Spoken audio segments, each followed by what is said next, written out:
Skambantys telefonai neišvengiama tiek darbe, tiek namuose. Kasdien pasiekiantys skambučiai, informacijos srautai ypač vargina. Dabar streso patiriame žymiai daugiau nei mūsų tėvai ar ankstesnės kartos prieš 15 ar 20 metų.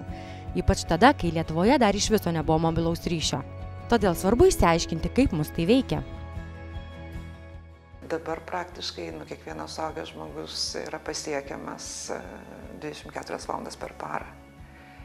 Ir ta informacija kartais yra visiškai, taip vadinamas, šlamštas, bet kartais jinai gali sukelti pakankamai daug įtampos. Įsivaizduojam, jeigu gauni kažkokią žinutę vidurį nakties arba skambutį, tai pirma mintis yra taip pat krūpt, kas čia vyksta ar ne, ir tai yra būtent tas toks įtampa.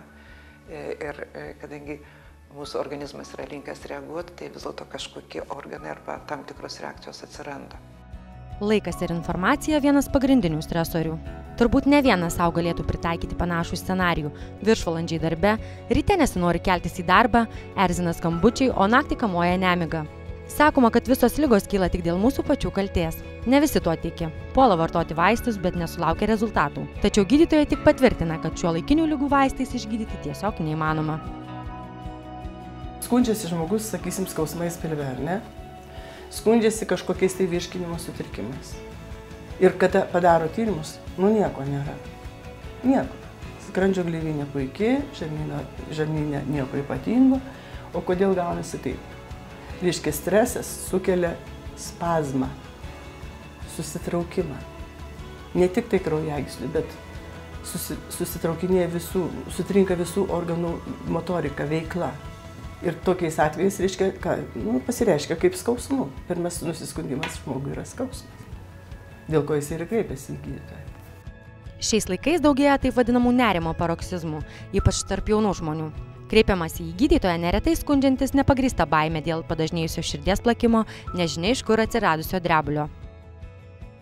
Labai dažnai.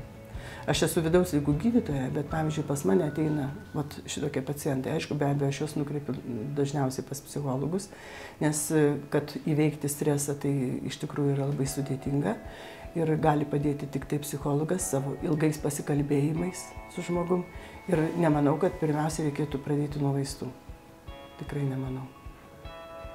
Aišku, sunkiais atvejais, kada paroksizmai kartojasi, tai tada jau, aišku, skiriami yra atitinkami vaistai. Iš tiesų, stresą suvaldysite tik atsirinkę informaciją.